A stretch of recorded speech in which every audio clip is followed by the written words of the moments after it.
بے شک انسان پر زمانے میں ایک ایسا وقت بھی آ چکا ہے کہ وہ کوئی قابل ذکر چیز نہ تھا. ہم نے انسان کو ملے جلے نطفے سے پیدا کیا تاکہ اسے آزمائیں، تو ہم نے اس کو سنتا دیکھتا بنایا. یقیناً ہم ہی نے اسے رستہ بھی دکھا دیا. اب خواہ شکر گزار ہو خواہ ناشکرا. بے شک ہم نے کافروں کے لیے زنجیریں اور طوق اور دہتی آگ تیار کر رکھی ہے. جو نیکوکار ہیں وہ ایسی شراب پیئیں گے جس میں کافور کی آمیزش ہوگی. یہ ایک چشمہ ہے جس میں سے اللہ کے بندے پیئیں گے اور اس میں سے چھوٹی چھوٹی نہریں نکال لیں گے.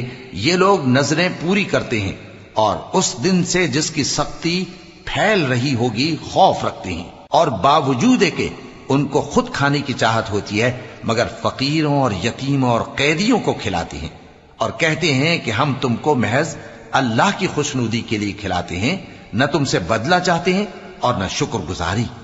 ہم کو اپنے پروردگار سے اس دن کا ڈر لگتا ہے جو چہروں کو بگاڑنے والا اور بڑی سختی والا ہوگا. چنانچہ اللہ ان کو اس دن کی سختی سے بچا لے گا اور تازگی اور خوشی عنایت فرمائے گا، اور ان کے صبر کے بدلے ان کو بہشت اور ریشمی لباس عطا کرے گا.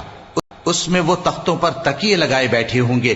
وہاں نہ دھوپ کی حدت دیکھیں گے نہ سردی کی شدت. ان پر درختوں کے سائے قریب ہوں گے اور میووں کے گچھے جھکے ہوئے لٹک رہے ہوں گے، اور خدام چاندی کے برتن لیے ہوئے ان کے ارد گرد پھریں گے، اور شیشے کے نہایت شفاف پیالے اور شیشے بھی چاندی کے جو ٹھیک اندازے کے مطابق بنائے گئے ہیں. اور وہاں ان کو ایسی شراب بھی پلائی جائے گی جس میں ادرک کی آمیزش ہوگی.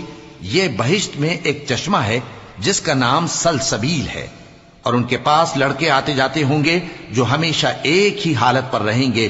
جب تم ان پر نگاہ ڈالو تو خیال کرو کہ بکھرے ہوئے موتی ہیں.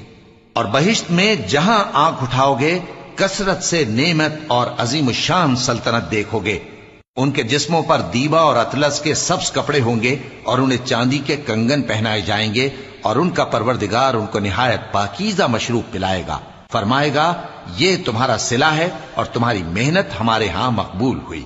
اے نبی صلی اللہ علیہ وآلہ وسلم، ہم نے تم پر قرآن بتدریج نازل کیا ہے، تو اپنے پروردگار کے فیصلے کے لیے انتظار کیے رہو، اور ان لوگوں میں سے کسی بدعمل اور ناشکرے کا کہا نہ ماننا.